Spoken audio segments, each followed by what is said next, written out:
ఇవాళ నాయకుడు రాహుల్ గాంధీ గారు చెప్పారు అధ్యక్ష, మొట్టమొదటి కేబినెట్ లోనే 6 గ్యారంటీలకు చట్టబద్ధత తెస్తాం, మెగా డిఎస్సి మొట్టమొదటి కేబినెట్ లోనే ఇస్తాం, 6 నెలల్లో డిఎస్సి పూర్తి చేస్తాం, రిక్రూట్మెంట్ చేస్తాం. మొట్టమొదటి కేబినెట్. ఇప్పుడు 3 కేబినెట్లు అయినట్టున్నాయి అధ్యక్ష. మరి మొదటి కేబినెట్ ఎడవైందో, 6 గ్యారంటీలకు చట్టబద్ధత ఎడవైందో చెప్పాలి అధ్యక్ష. అధ్యక్ష రాహుల్ గాంధీ గారు చెప్పారు ఆదిలాబాద్ లో, ఏం చెప్పారు అధ్యక్ష, 24 గంటల్లోనే, నేను చెప్తలేను అధ్యక్ష, హిందుస్థాన్ టైమ్స్ రాసింది, 24 గంటల్లోనే 2 లక్షల రూపాయల రుణమాఫీ చేస్తాం రైతులకు. ఇది రాహుల్ గాంధీ గారు చెప్పిన మాట నిలబెట్టాలని చెప్పి నేను కోరుతా ఉన్నా. 24 గంటలు కాకపోయినా 24 రోజుల్లోనైనా నిలబెట్టండి అని చెప్పి నేను కోరుతా ఉన్నా.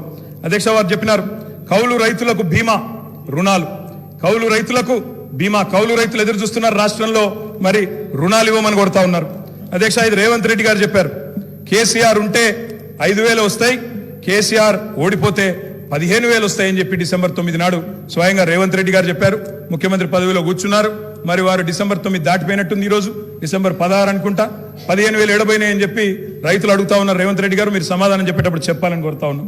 అధ్యక్ష వారు చెప్పారు బీసీలకు 1,00,000 కోట్లు, బీసీలకు సబ్ ప్లాన్ తెస్తాం, బీసీలకు ఎంబీసీ మంత్రిత్వ శాఖ తెస్తాం, బీసీలకు మేము బ్రహ్మాండంగా 1,00,000 కోట్లు కేటాయిస్తాం, సబ్ ప్లాన్ తెస్తామన్నారు. నిలబెట్టుకోండి, వెల్కమ్ చెప్తాం, తప్పకుండా స్వాగతిస్తాం. మోస్ట్ బ్యాక్వర్డ్ క్లాసెస్ కి స్పెషల్ మినిస్ట్రీ పెడతామన్నారు. అధ్యక్ష బీసీ డిక్లరేషన్ లో మోస్ట్ బ్యాక్వర్డ్ క్లాసెస్ కి స్పెషల్ మినిస్ట్రీ అన్నారు.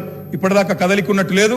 వారికి నేను గుర్తు చేస్తా ఉన్నా, రాష్ట్రంలోని బలహీన వర్గాలు చూస్తా ఉన్నారు, సమాధానం చెప్పేటప్పుడు చెప్పాలని చెప్పి నేను కోరుతా ఉన్నా. మైనారిటీలకు sub plan, minority sub plan అన్నారు. బడ్జెట్ సెషన్ లో తెండి, తప్పకుండా మైనారిటీలకు బీసీలకు సబ్ ప్లాన్ తేవాలా, తేకపోతే తప్పకుండా ప్రధాన ప్రతిపక్షంగా మైనారిటీల తరపున బీసీల తరపున గొంతు విప్పుతామని చెప్పి కూడా నేను తెలియజేస్తా ఉన్నా. అధ్యక్ష ఆటో డ్రైవర్లకు నెలకు 1,200 ఇస్తాం, బోర్డు పెడతామని చెప్పి రాహుల్ గాంధీ గారు చెప్పారు.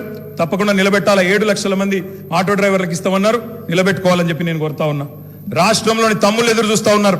మొదటి కేబినెట్ లో మెగా డిఎస్సి అన్నారు, అతి లేదు గతి లేదు. అదేవిధంగా జాబ్ క్యాలెండర్ అన్నారు, టీఎస్పీఎస్సీ ప్రక్షాళన అన్నారు. మరి దాని మీద కూడా తప్పకుండా చెప్పాలి అధ్యక్ష. ఇంకా చెప్పారు అధ్యక్ష, మొదటి ఏడాదిలో 2 లక్షల ఉద్యోగాలు భర్తీ చేస్తామన్నారు.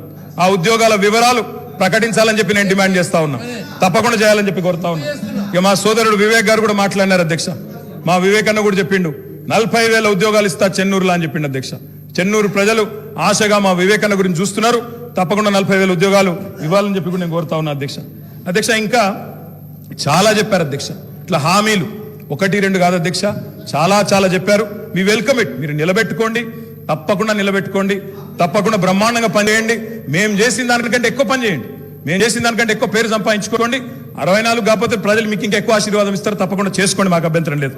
భారతీయ జనతా పార్టీ సోదరులు కావచ్చు, ఈ రాష్ట్రాన్ని నిర్మించడంలో, ఈ రాష్ట్రాన్ని అభివృద్ధి పదం వైపు నడిపించడంలో, ఈ రాష్ట్రమే ప్రపంచంతో పోటీ పడే విధంగా ఈ తెలంగాణ రాష్ట్రాన్ని ప్రపంచంతోనే పోటీ పడే విధమైన సంక్షేమ అభివృద్ధి కార్యక్రమాలలో ముందుకు తీసుకెళ్లడానికి సహకరించే ప్రతి ఒక్కరిని అవకాశం ఇస్తాం.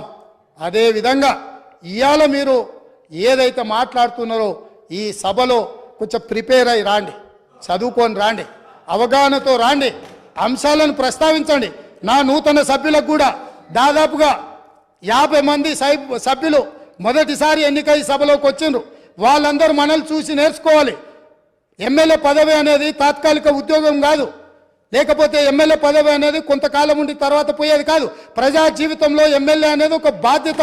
మనం పాలకులం కాదు, మనం సేవకులము. పాలన చేయడానికి, అధికారం చెలాయించడానికి, నిరంకుశత్వాన్ని అమలు చేయడానికి మేము ఇక్కడికి రాలేదు. మేము పాలకులము కాదు అధ్యక్ష, మేము సేవకులము. 4 కోట్ల ప్రజలకు సేవ చేయడానికే మేము ఇక్కడికి వచ్చినాం.